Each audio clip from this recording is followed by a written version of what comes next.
Let us listen to what Allah subhanahu wa ta'ala says. He says in Surah Al-Baqarah, seek assistance through sabr, through bearing patience, through restraining yourselves, and through prayer. Subhanallah. Seek assistance to achieve whatever you want, to pass the tests of Allah subhanahu wa ta'ala. Seek assistance to do that by bearing sabr and by engaging in salah. Indeed, it is very difficult to do this, except for those who are pious, those who are humble, those who will adopt the laws of Allah subhanahu wa ta'ala wholeheartedly. For them, it will be simple to engage in sabr.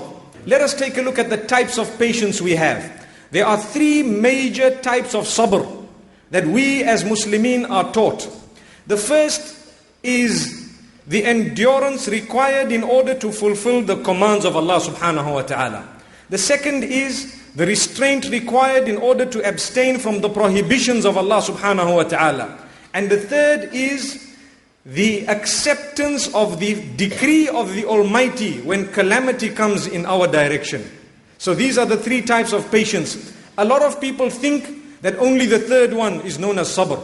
That when something happens, they say, bear sabr, my dear brother. Bear sabr, my dear sister. No. The reality is, in order to reach salah, you need a lot of sabr. You need to really endure the cold water, possibly the time, or you need to give up your sleep. In order to abstain from backbiting, you need to restrain yourself. That is also known as sabr. So this is known as sabr, that is also known as sabr. And in order to accept the decree of Allah Almighty, that is also known as sabr, when you can be happy with whatever Allah has decreed. Islam is the only religion, and this is a gift for all of us. Islam is the only religion that makes it necessary as a condition of belief. If you would like to be a Muslim, that you need to declare that I bear witness and I believe firmly that good and bad fate is from the Almighty.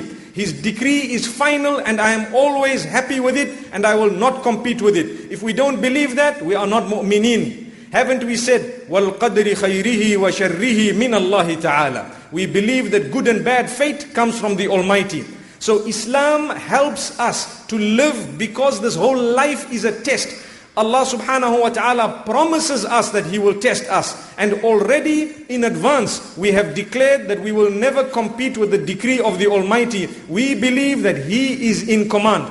We will play our role and the rest we will leave in the hands of the Almighty. Whatever He then decides to do, we will surrender to it. May Allah subhanahu wa ta'ala never make us from those who question His decree and who question His power and His independence and the fact that He is in supreme control.